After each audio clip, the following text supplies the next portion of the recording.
This is reaction 11, and it has the notoriety of being the most dangerous chemical reaction I'm going to do in this entire lab. In fact, this rates in the top 3 of the most potentially dangerous, life-threatening for Mrs. Suggs, chemical reactions of the year. My videographer can continue to stay a little closer to me. Here in this large test tube that was clean and dry, very important. In fact, for this reaction, I went and got a brand new test tube because I don't want there to be even a chance of a small flaw or crack in a used test tube. Here I have put one chemical. It is a compound. Here I have put potassium chlorate. Potassium chlorate, we love writing potassium chlorate. So it's only one substance in this test tube. Now what you're going to see me add is a catalyst. You need to think about catalysts before you do much else here. A catalyst is, it's beautiful by the way, a catalyst is a chemical that is involved in the chemical reaction but is not consumed. This catalyst is manganese dioxide, and it is a catalyst that's written on the arrow. It does not form a product. It's there in the beginning, it's there in the end. A catalyst is not consumed. So I have added the catalyst to the potassium chlorate, and I'm just going to shake it up some so that I get it mixed up a bit. The catalyst is manganese dioxide. That chemical compound goes on the arrow and does not participate in the chemical reaction. Now, once again, when you heat a test tube, you point the test tube away from anybody. And this is going to take about a minute of heating.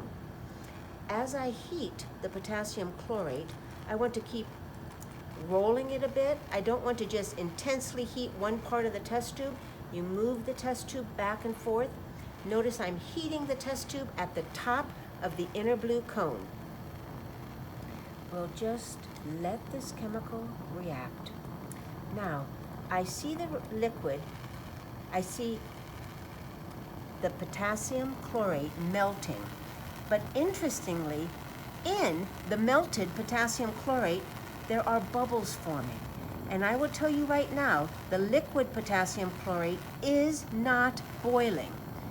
If there are bubbles that are forming in that melting ionic compound of potassium chlorate, and by the way, there are very few ionic compounds that I could get to melt in the temperature of a Bunsen burner. Oh yeah, you can see that gas being formed. Now the gas is accumulating in the test tube, and I need to test it. Is it carbon dioxide? Is it hydrogen? Is it oxygen? Is it stinky ammonia? Well, let us see. Here I will take a lit splint. Oops, sorry.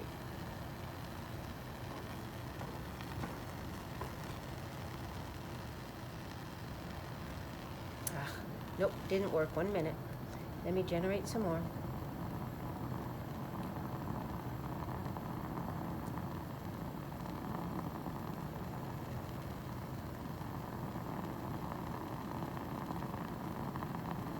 A glowing splint.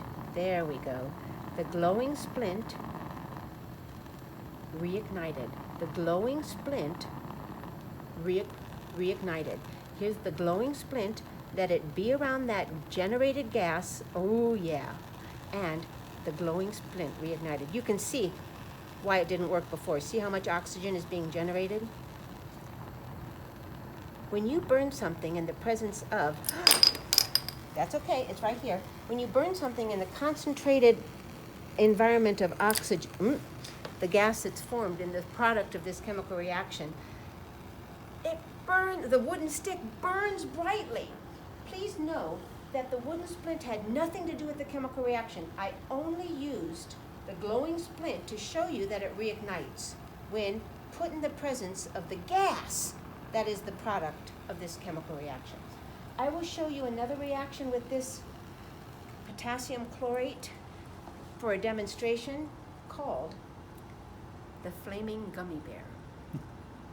The reason this is so dangerous is whenever you have this gas generated, there is a high likelihood of anything being able to combust.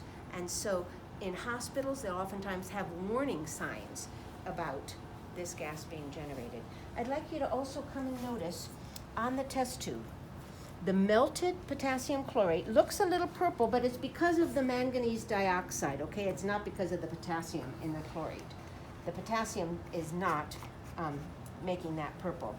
But on the top of this test tube, you see a white solid. See that white solid? That is a product. We have to figure out what that white solid is in addition to the gas that was easily reigniting a glowing splint. That's reaction 11. Thank you.